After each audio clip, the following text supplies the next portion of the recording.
సానుకూలంగా ఉండాలనే దాంట్లో జగన్మోహన్ రెడ్డి గారు కానీ మా ప్రభుత్వం కానీ మా పార్టీ కానీ చాలా క్లియర్గా ఉంటుంది. మీరు సింహం సింగిల్గానే ప్రయాణం చేస్తుంది అంటున్నారు, అంటే కేవలం మాటల వరకేనా లేకపోతే నిజంగా అంత ధైర్యంతో ముందుకు వెళ్ళగలుగుతుందా పార్టీ? చిలకలూరిపేటలో నిన్న జరిగిన సభకి, అంతకుముందు మనం అద్దంకిలో జరిగినటువంటి సభకి, సిద్ధం సభకి ఎక్కడ కూడా పోలిక లేదు. ఇక్కడ 1 లక్ష జనాభా వస్తే అక్కడ 10 లక్షలు 12 లక్షల జనాభా పైన వచ్చారు. అసలు దాంట్లో ఉన్న ఉత్సాహం లేదు. నిన్న మీటింగ్లో చాలా పేలవంగా, చాలా ఏదో నిల్లెత్తగా, ఆ వచ్చిన వాళ్ళు కూడా వచ్చాం ఎప్పుడు వెళ్ళిపోతాం అన్నట్టుగానే ఉన్నారు తప్పించి, చంద్రబాబు నాయుడు మాట్లాడుతున్నప్పుడు లేదు, పవన్ కళ్యాణ్ మాట్లాడేటప్పుడు ఉత్సాహం లేదు, నరేంద్ర మోడీ గారు మాట్లాడేటప్పుడు ఉత్సాహం లేదు. మరి అత్యంత ప్రతిభావంతంగా మాట్లాడగల ఒక శక్తివంతమైన పరిస్థితిలో ఉన్నటువంటి నరేంద్ర మోడీ గారు మాట్లాడుతున్న జనాల్ని తన దీంట్లోకి తీసుకోలేకపోయాడు.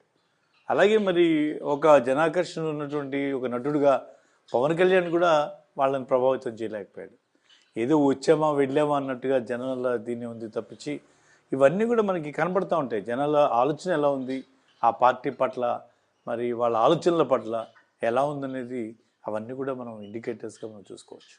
షర్మిల, ఏదైతే మీరు రాజశేఖర రెడ్డి ఒక సిద్ధాంతాల కొనసాగింపు అంటున్నారో, అదే రక్తాన్ని పంచుకొని పుట్టిన షర్మిల ఇప్పుడు కాంగ్రెస్ పార్టీ పగ్గాలను చేపట్టింది, ఆవిడ ప్రయాణం సాగుతుంది. ఇప్పుడు ఈ పార్టీలతో కూడా ఆవిడ కూడా పోటీ చేయబోతుంది. ఆమె గురించి ఎంత తక్కువ మాట్లాడుకుంటే అంత మంచిది.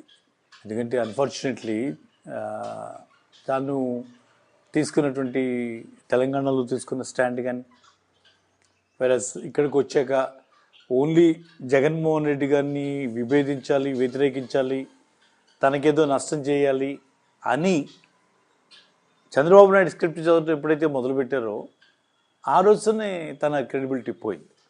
సో ఇప్పుడు షర్మిల గారి గురించి మనం పెద్దగా మాట్లాడాల్సినటువంటి అవసరం అయితే లేదు. దానివల్ల ఏం ప్రభావితం అవ్వదు.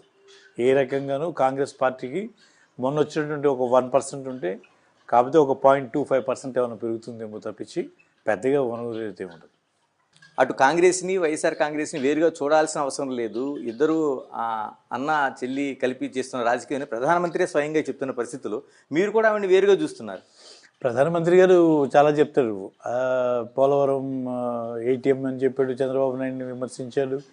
ఏవో విమర్శించాలని, స్టేట్మెంట్లు ఇవ్వాలని చెప్పడమే కానీ, ఇక్కడ షర్మిల ఎందుకు వచ్చింది, ఎవరి ప్రోద్బలంతో వచ్చింది, ఏ ఎజెండాతో వచ్చింది అని క్లియర్గా తెలుస్తుంది.